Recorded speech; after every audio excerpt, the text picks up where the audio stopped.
શ્રાદ્ધ પક્ષનો પ્રારંભ થઈ ચૂક્યો છે ત્યારે સદગત પિતૃઓનું પ્રત્યેનું ઋણ અદા કરવા પિતૃતર્પણ અને પિતૃશ્રાદ્ધ અર્થે શ્રદ્ધાળુઓ સર્વે પિતૃ મોક્ષનો મહિમા ધરાવતા ગુજરાતના એકમાત્ર દક્ષિણ પ્રયાગ તીર્થ ચાંદોદ ખાતે પધારી રહ્યા છે।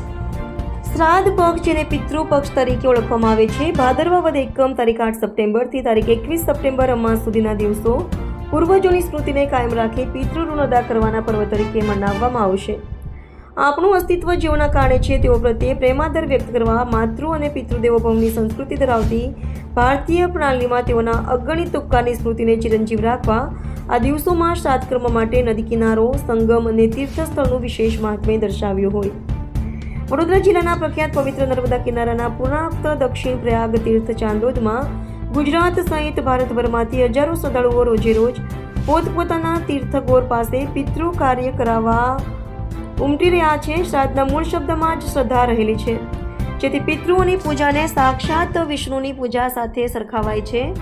પિતૃ શ્રાદ્ધ અને પિતૃ તર્પણમાં જોડાઈ શ્રદ્ધાળુઓ પોતાના સદગત પૂર્વજોની પૂજા કરી ગાય કૂતરાને ખવડાવી, કાગવાસ આપી, પીપળે પાણી ચડાવીને ભોજનમાં વિશેષ રૂપે દૂધપાક ખીર બનાવડાવી તીર્થના બ્રાહ્મણોને યથાશક્તિ બ્રહ્મભોજન અને દક્ષિણા અર્પણ કરી રહ્યા છે। આમ દિવંગત પિતૃઓની સ્મૃતિમાં પૂર્ણ ભક્તિભાવથી શુદ્ધ અંતઃકરણથી શ્રદ્ધાપૂર્વક કરેલા શ્રાદ્ધ થકી પોતાના વંશજોની ભક્તિથી પિતૃઓ તૃપ્ત સંતુષ્ટ થઈ વંશજોને યશ, બળ, બુદ્ધિ, ધનધાન્ય, વૈભવ, પુત્ર સુખ સહિતના આશીર્વાદ આપે છે। ભવિષ્ય પુરાણ અનુસાર શ્રાદ્ધના 12 પ્રકારો: નિત્ય શ્રાદ્ધ, નૈમિતિક શ્રાદ્ધ, કામ્ય શ્રાદ્ધ, નાંદી શ્રાદ્ધ, સ્પિંડન શ્રાદ્ધ, પાવર્ણ શ્રાદ્ધ, ગોષ્ઠી શ્રાદ્ધ, શુદ્ધિ શ્રાદ્ધ, કર્માંગ શ્રાદ્ધ, દૈવિક શ્રાદ્ધ, યાત્રા શ્રાદ્ધ અને પુષ્ટિ શ્રાદ્ધ। કોનું શ્રાદ્ધ ક્યારે થઈ શકે છે?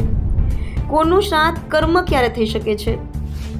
ચોક્કસ સંજોગોમાં મરણ પામેલા ચોક્કસ વ્યક્તિઓ માટે ખાસ તિથિઓ પણ નક્કી કરવામાં આવી છે, જેમ કે પરણિત સ્ત્રી અખંડ સૌભાગ્યવતી મરણ પામે તો તેનું શ્રાદ્ધ અવિધવા નવમી એટલે કે 9ને દિવસે કરવામાં આવે છે। સંન્યાસી મૃત્યુ પામ્યા હોય તો એમનું શ્રાદ્ધ 12ના દિવસે, જે મહાલય શ્રાદ્ધ તરીકે જાણીતું છે।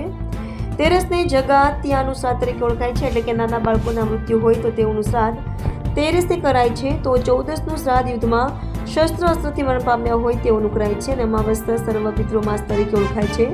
પિતૃઓ પાછળ કરાતું આ કર્મ રામાયણ મહાભારતમાં ભગવાન રામે પણ પિતાનું શ્રાદ્ધ અને યુધિષ્ઠિરે પણ શ્રાદ્ધ કર્મ શ્રદ્ધાપૂર્વક કરાવ્યાનો ઉલ્લેખ છે।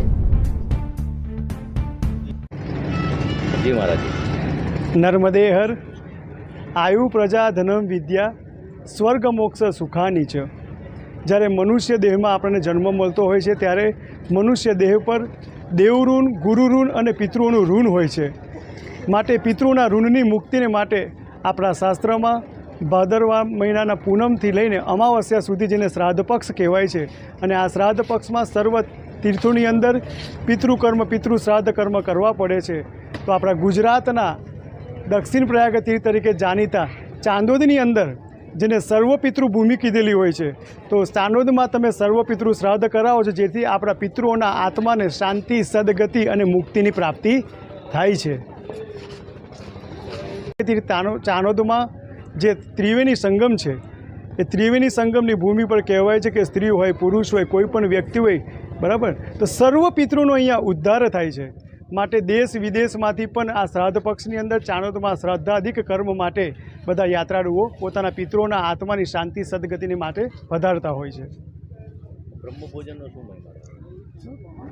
યાત્રાળુ શ્રાદ્ધ કર્મ કરતા હોય છે, શ્રાદ્ધની સાથે દાનનું પણ એટલું જ મહત્ત્વ હોય છે। જ્યારે આપણે શ્રાદ્ધમાં તર્પણ, પિંડદાન કરતા હોય છે તો પિંડદાન પાછળ બ્રહ્મભોજનનું વિશેષ મહત્ત્વ શાસ્ત્રમાં બતાવેલું છે। તો બ્રહ્મભોજન સાથે દક્ષિણા કરવાથી આપણા પિતૃઓના આશીર્વાદ થકી જ આપણને સ્વર્ગ, મોક્ષ, સુખની બધાની પ્રાપ્તિ થતી હોય છે।